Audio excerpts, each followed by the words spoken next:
একটা জিনিস আমি বুঝলাম এতদিনে যে একটা মানুষ সবার কাছে কখনোই ভালো হতে পারে না। কারণ সবার কাছে যদি ভালো হয় তাহলে তার খারাপ দিকটা কে দেখবে? খারাপ দিকটা কে বিচার করবে বলো?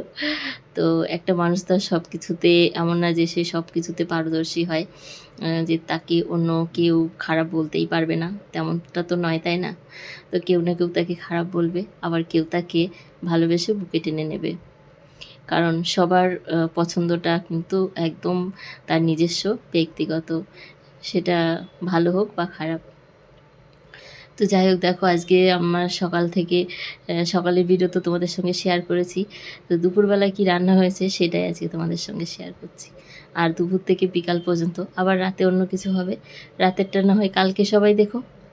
আজকে আমি দুপুরবেলায় যে একটু অন্যরকম ভাজা, এটা হচ্ছে উচ্ছে দিয়ে, কুমড়ো দিয়ে, আলু দিয়ে ভাজা করেছি। আমি এরকম অনেক রকম ভাজা দেখি, অনেকে ভিডিও করে, তো ভাবলাম আমি একটু করে দেখি কেমন লাগে। একদিন একটা দিদিভাইয়ের ভিডিওতে আমি দেখেছিলাম এইভাবে কুমড়ো দিয়ে, আলু দিয়ে আর উচ্ছে দিয়ে ভাজা করেছিল। তো আমি ভাবলাম আমিও করে দেখি কেমন লাগে খেতে। আজকে হঠাৎ মনে পড়লো আমার, একটুখানি কুমড়ো ছিল ঘরে। আর এদিকে আমার অদিতিকে আমি চুল বেঁধে দিয়েছি। খুব ভালো লাগছে আজকে আমার, জানো তো ছোটোবেলার কথা খুব মনে পড়ছিল। আর ওর এই চুলের এই যে এখন যে সময়ের যে চুলের যে লেন্থটা হয়েছে, এরকম আমাদেরও ছিল, মানে আমারও ছিল। তখন আমি এরকম করে চুল বেঁধে স্কুলে যেতাম।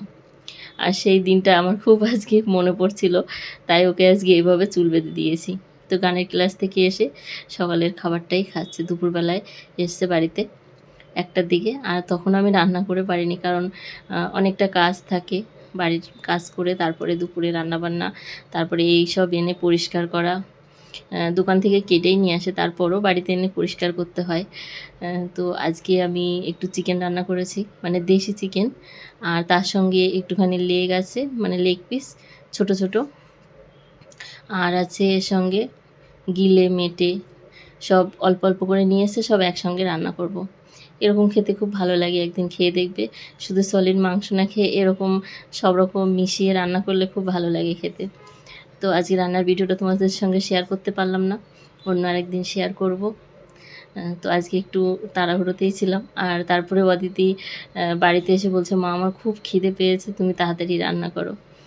তো ওর জন্য একটু তাড়াহুড়ো করে আর ভিডিও করা হয়নি। আর রান্নাবান্না করে ভাবলাম তোমাদের সঙ্গে একটু শেয়ার করি কেমন হয়েছে দেখতে। আর এই যে এখন আমরা খাওয়া দাওয়া করবো দুপুরবেলা, সব কেটে গুছিয়ে নিয়েছি। আর খেয়ে দিয়ে তারপরে খেতেই আমাদের 4টে, মানে 4:45 বাজে। তখন 4টের সময় আমার অদিতির ক্লাস আছে, তো ভাবলাম ওকে নিয়ে যাই। আমি একটু গেলাম আজকে।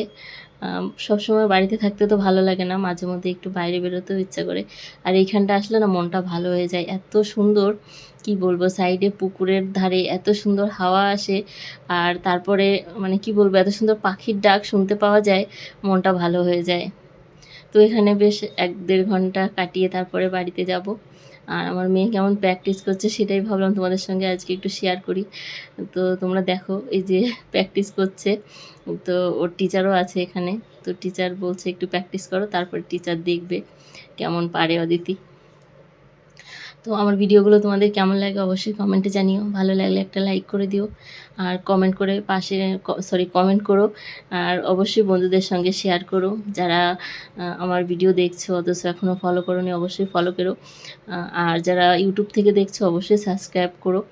আমার ইউটিউব চ্যানেল আছে, তোমরা এখানে লিঙ্ক দেওয়া থাকবে, অবশ্যই তোমরা দেখে নিও।